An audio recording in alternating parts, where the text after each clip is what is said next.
Jeshi la Marekani limetangaza kufanya mashambulizi mapya dhidi ya Iran usiku wa Alhamisi, likisema hatua hiyo ni majibu ya shambulio lililolengwa wanajeshi wake walioko Mashariki ya Kati mapema wiki hii. Haya ni mashambulizi ya kwanza ya Marekani dhidi ya Irani ndani ya takriban wiki moja, vyombo vya habari nchini Iran vimeripoti. Milipuko katika maeneo ya kisiwa cha Qashem na mji wa Abadan kusini mwa nchi hiyo. Shirika la habari la serikali la Irani IRNA limeripoti kuwa afisa wa jimbo la Hormozgan amesema juhudi za uokoaji zinaendelea kuwatafuta watu wawili wanaodaiwa kunaswa chini ya vifusi baada ya nyumba kuanguka katika kisiwa cha Qashem.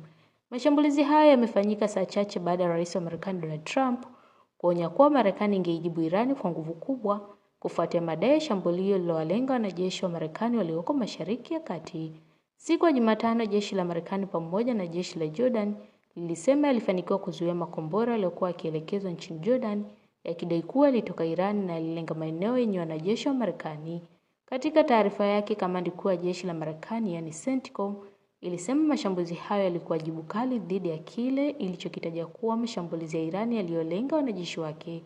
Hata hivyo, Irani haijatoa maelezo kamili kuhusu madhara ya mashambulizi hayo, huku hali ya mvutano kati ya Washington na Tehran ikiendelea kuongezeka.